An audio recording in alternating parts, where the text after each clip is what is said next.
Machine के नियम के बारे में बताऊंगी। मशीन का नियम, इसके अंदर जिस तरह से किसी भी वस्तु, कोई भी चीज है जिसका कुछ ना कुछ नियम होता है जिससे वो गवर्न होता है। मशीन के नियम को जानने के लिए हम सबसे पहले तो ये कह सकते हैं कि किसी भी मशीन के लिए उठाए गए भार और लगाए गए आयास में एक निश्चित संबंध होता है जिसे मशीन का नियम कहते हैं।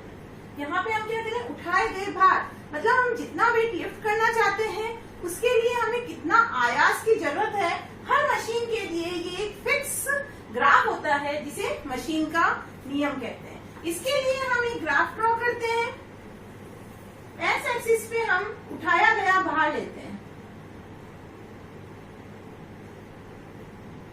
यानी कि W, और y एक्सिस पे हमने उसके लिए कितना आयास लगाया है, लगाया गया आयास, यानी कि हम P लेते हैं। जब इन दोनों के बीच में ग्राफ बनाते हैं तो इसे हम मशीन का नियम कहते हैं। वास्तविक मशीन के लिए ये ग्राफ जीरो से स्टार्ट ना होकर कुछ ऊपर से स्टार्ट होता है और एक स्ट्रेट लाइन के रूप में होता है। ये हमें क्या बता रहा है कि अगर हम भार जीरो है तो ऐसा नहीं है कि आयास की कुछ जरूरत है। अगर मैंने यहाँ पे 0.1 न्यूटन लगा दिया तो ऐसा नहीं है कि ये बिना किसी उसके चलने लग जाएगा, या दूसरे शब्दों में मैं ये कहूँ कि मैंने कोई भार नहीं लगाया है तो उस मशीन को चलाने के लिए फिर भी मुझे कुछ आयास की जरूरत होती है। ये हमें ये बताता है कि मशीन को इनिशियली प्रारंभ में चलाने के लिए कितने आयास की जरूरत है, ये हमारा प्रारंभिक घर्षण कहलाता है। इसको हम दूसरी टर्म में इस तरह से समझ सकते हैं कि किसी भी मशीन के लिए हम भी कहते हैं कि उसको चलाना है। जैसे स्कूटर चला है तो एक पहले ऐड आता था कि जब कभी भी आपको 2 मिनट से ज्यादा अगर कहीं रुकना है तो गाड़ी को बंद कीजिए। इसका क्या मतलब है, जब मशीन को आप स्कूटर को स्टार्ट करेंगे, वो भी एक मशीन है, इसको स्टार्ट करेंगे तो इनिशियली कुछ एनर्जी, कुछ फ्यूल उसको इनिशियली प्रारंभिक घर्षण यानी उसके पार्ट्स को चलाने में कंज्यूम हो जाता है, जिसे हम प्रारंभिक घर्षण कहते हैं। इसीलिए ये कहा जाता है कि किसी गाड़ी को जो अगर आपको ज्यादा टाइम के लिए रोकना है तो आप उसको स्टॉप कीजिए, अन्यथा थोड़े समय के लिए है तो चालू रह सकती है। तो सी क्या है, प्रारंभिक घर्षण, जो कि इनिशियली किसी भी मशीन को चलाने के लिए जरूरी होता है। जैसे हम कहते हैं कोई भी चीज है तो ये आजकल जो एसी आते हैं तो उसके अंदर वो बार बार जब बंद और चालू होते हैं तो हम कहते हैं पावर का कंजप्शन ज्यादा होता है। उसको कम करने के लिए आजकल इन्वर्टर एसी आ गए। इन्वर्टर एसी में क्या करते हैं, वो स्पीड को कम कर देते हैं लेकिन वो बंद नहीं होते। जब वो इनिशियली चलता है तो वो बहुत ज्यादा पावर को कंज्यूम करता है। वही चीज यहाँ पर है। तो सी यहाँ पे हमें क्या बता रहा है, प्रारंभिक घर्षण। ये जो लाइन है इसका झुकाव किसको बताता है, थीटा। यहाँ पे एक स्ट्रेट लाइन की इक्वेशन क्या होती है, y बराबर mx प्लस सी। y यहाँ पे क्या है, p, m क्या है, लाइन का झुकाव m, और x क्या है यहाँ पे उठाया गया भार, प्लस c क्या है, प्रारंभिक घर्षण। तो P बराबर mw प्लस c, ये हमारा एक मशीन का नियम है जो हर मशीन के लिए अलग अलग होता है। जब किसी भी मशीन के लिए हमें m और c, ये जो दो कांस्टेंट है, इसका मान पता चल जाए तो हमें उस मशीन का नियम पता चल जाता है। m मतलब अगर हम इसका झुकाव कितना है, c प्रारंभिक घर्षण कितना है। जैसे जैसे इसको ड्रॉ करने के लिए हम क्या करते हैं, जैसे जैसे भार लगाते जाते हैं और उसके लिए कितने आयास की जरूरत है, इन दोनों के बीच में ग्राफ ड्रॉ करते हैं और एक स्ट्रेट लाइन बनती है। जिस तरह से हम पॉइंट्स को लेते हुए तो उसके हिसाब से m और c की वैल्यू फाइंड आउट करते हैं। लेकिन अगर यही मशीन आदर्श मशीन है, आदर्श मशीन क्या होती है, जिसकी दक्षता 100% होती है, अर्थात उसमें किसी तरह के घर्षण यानी फ्रिक्शन के कारण कोई लॉसेस नहीं होते। जब फ्रिक्शन के कारण कोई लॉसेस नहीं होंगे तो उसमें c की वैल्यू कितनी होगी, 0। यानी ये जो ग्राफ है वो कहाँ से स्टार्ट होगा, 0 से। तो ये जो लाइन होगी वो भी सेम इसी तरह की लाइन होगी, लेकिन 0 से स्टार्ट होगी। तो ये जो ग्राफ है ये किसको बता रहा है, वास्तविक मशीन को।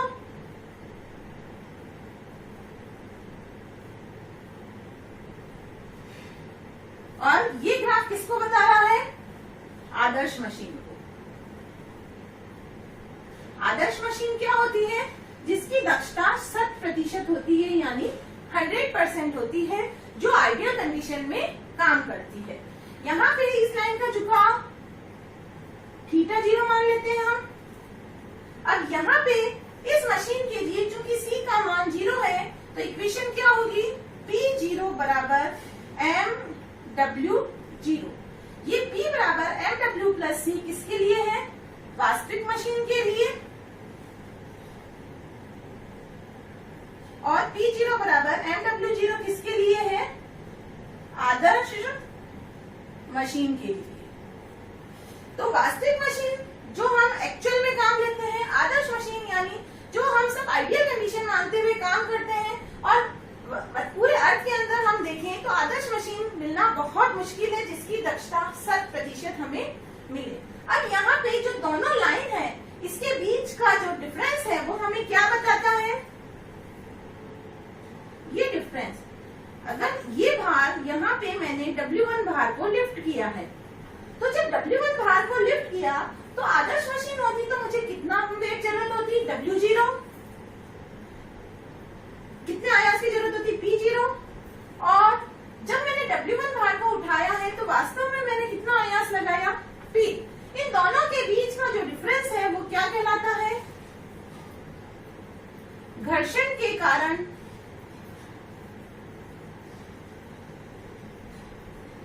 आयास में हानि, जो कि हम पहले ही निकाल चुके हैं। अब यहाँ पे अगर मैंने W वेट को लिफ्ट किया था तो उसके लिए आदर्श मशीन के लिए P0 आयास लगाया, वास्तविक मशीन के लिए P आयास लगाया।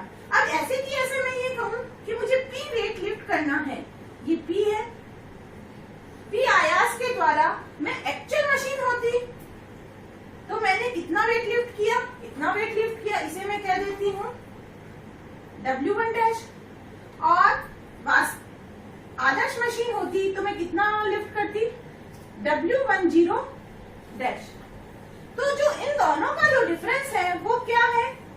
घर्षण के कारण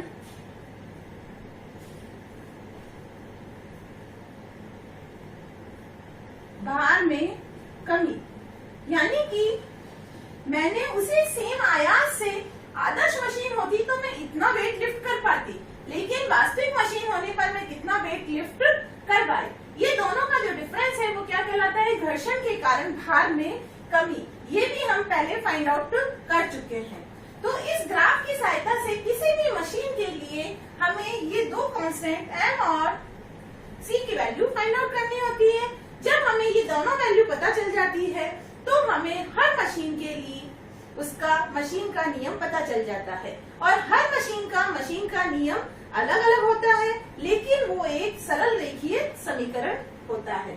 अब इससे आगे जब हमें मशीन का नियम पता चल गया तो हम ये फाइंड आउट करने चाहते हैं कि इस मशीन की अधिकतम यांत्रिक लाभ कितना है और इससे हमें अधिकतम इसकी दक्षता कितनी मिल सकती है। तो मैं अधिकतम यांत्रिक लाभ, मैक्सिमम मैकेनिकल एडवांटेज। अब मैकेनिकल एडवांटेज किसके बराबर होता है? W upon P। P किसके बराबर होता है? MW प्लस C, यानी कि W upon MW plus C। यहां से हम W को डिवाइड कर देते हैं, 1 upon M plus C by W। आदर्श मशीन होगी तो C की वैल्यू कितनी होगी? 0। जब C की वैल्यू 0 होगी तो क्या होगा? मैकेनिकल एडवांटेज का मान अधिकतम होगा, और वो कितना होगा? MA बराबर 1 बाय M। अगर हम दूसरी तरह से इसको समझें, जैसे जैसे W का मान बढ़ेगा, M और C दो कांस्टेंट हैं, दो नियतांक हैं, तो जैसे जैसे W का मान बढ़ेगा C बाय W का मान कम होगा। धीरे धीरे एक कंडीशन ऐसी आएगी जब C बाय W का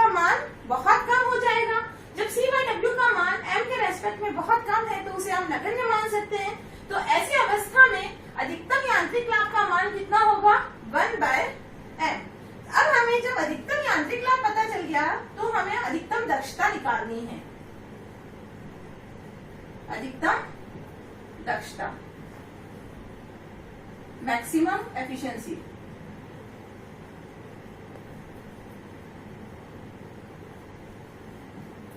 दक्षता क्या होती है? Mechanical advantage upon velocity ratio into 100। अगर दक्षता की बात हम प्रतिशत में कर रहे हैं, मैकेनिकल एडवांटेज जब अधिकतम होगा तो दक्षता भी अधिकतम होगी, क्योंकि हर मशीन के लिए वेलोसिटी रेशियो का मान फिक्स होता है, चाहे वो कोई भी मशीन हो। तो जब वेलोसिटी रेशियो कांस्टेंट है तो वेरिएबल क्या है? Mechanical advantage. और मैकेनिकल एडवांटेज हम अधिकतम निकाल चुके हैं, तो मैक्सिमम दक्षता कितनी हो जाएगी? 1/m into VR into 100। ये दक्षता जो हमें प्राप्त होगी वो प्रतिशत में होगी। इसकी सहायता से हम अधिकतम मैकेनिकल एडवांटेज निकाल सकते हैं और अधिकतम दक्षता ज्ञात कर सकते हैं। अब हम मशीन के नियम पर एक न्यूमेरिकल सॉल्व करेंगे। इसके अंदर दिया गया है एक भार उठाने वाली मशीन से 50 न्यूटन में 75 न्यूटन के भार, यानी कि हमें W1 50 न्यूटन और W2 75 न्यूटन दिया गया है। क्रमशः 12.5 न्यूटन तथा 15 न्यूटन के आयास द्वारा उठाए जाते हैं, यानी P1 12.5 न्यूटन और P2 15 न्यूटन। यदि मशीन का वेगानुपात 20 हो, वेलोसिटी रेशियो कितना है? 20, तो 60 न्यूटन भार के लिए निम्न ज्ञात करो। पहला मशीन का नियम, दूसरा आवश्यक आयास, तीसरा 60 न्यूटन भार पर दक्षता, चौथा अधिकतम यांत्रिक लाभ, पांचवा अधिकतम दक्षता, छठा घर्षण में नष्ट आयास। ये अगर हम सब चीजें निकाल लेते हैं तो अभी तक हमने जितना भी पढ़ा वो यहाँ पर क्लियर हो जाता है। अब हमें जब W1, P1, W2, P2 दिया हुआ है तो मशीन का नियम क्या होता है? P बराबर mW प्लस C। जब हमें दोनों कांस्टेंट m और c की वैल्यू पता चल जाएगी तो हमें मशीन का नियम भी पता चल जाएगा। अब हम इसके अंदर ये वैल्यूज जो दी हुई है वो रखते हैं। 12.5 बराबर m इंटू 50 प्लस c, ये हमें फर्स्ट इक्वेशन मिल गई। इसी तरह से 15 बराबर m इंटू 75 प्लस c, ये हमें सेकंड इक्वेशन मिल गई। अब ये दो लीनियर इक्वेशन है, इन दोनों को सॉल्व करेंगे तो दोनों कांस्टेंट की वैल्यू पता चल जाएगी। दोनों इक्वेशन को आपस में एक दूसरे से सब्ट्रैक्ट करने पर साइन चेंज हो जाएंगे, c कैंसिल हो गया, माइनस 25m बराबर माइनस 2.5, माइनस कैंसिल हो गया, तो यहाँ पर m बराबर 2.5 अपॉन 25, यानी कि m की वैल्यू हमें मिल गई 1/10। अब हमें जब m पता चल गया, m की वैल्यू यहाँ पर हम एक इक्वेशन में रख देंगे तो c हमें फाइंड आउट हो जाएगा। तो 12.5 बराबर m इंटू m कितना है? 1/10 बराबर 50 प्लस c। 12.5 माइनस 5 बराबर c, तो c बराबर 7.5। अब यहाँ पे हमें दोनों कांस्टेंट m और c की वैल्यू पता चल गई, तो इससे हमारा मशीन का नियम हमें पता चल गया। मशीन का नियम क्या हो गया? यहाँ पे p बराबर 1/10 w प्लस c, ये हमें मशीन का नियम फाइंड आउट हो गया। जब हमें मशीन का नियम पता चल गया तो अब अगर हम यहाँ पर W हमें कितना दिया हुआ है? 60 न्यूटन, इस वैल्यू को रख देंगे तो हमें ये पता चल जाएगा कि 60 न्यूटन पर हमें कितने आयास की जरूरत है। P बराबर 1/10 W की वैल्यू 60 रखने पर कितनी वैल्यू हो जाएगी? 6 प्लस 7.5 13.5 न्यूटन, यानी कि हमें 60 न्यूटन भार उठाने के लिए कितने आयास की जरूरत होगी? 13.5 न्यूटन की। नेक्स्ट हमें पूछा गया है 60 न्यूटन भार पर दक्षता। दक्षता क्या होती है? Mechanical advantage upon velocity ratio into 100। Mechanical advantage W upon P। W कितना है? 60 न्यूटन और उसके लिए आवश्यक आयास 13.5, तो दक्षता 60 अपॉन 13.5 और वेलोसिटी रेशियो हमें कितना दिया हुआ है यहाँ पे? 20 इंटू 100। अब इसकी सहायता से हम यहाँ पर मशीन की दक्षता फाइंड आउट कर लेंगे।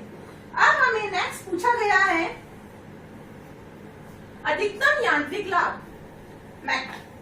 अधिकतम यांत्रिक लाभ यानी MA मैक्सिमम हमने फाइंड आउट किया था, किसके बराबर होता है 1/m। m यहाँ पे कितना है 1/10,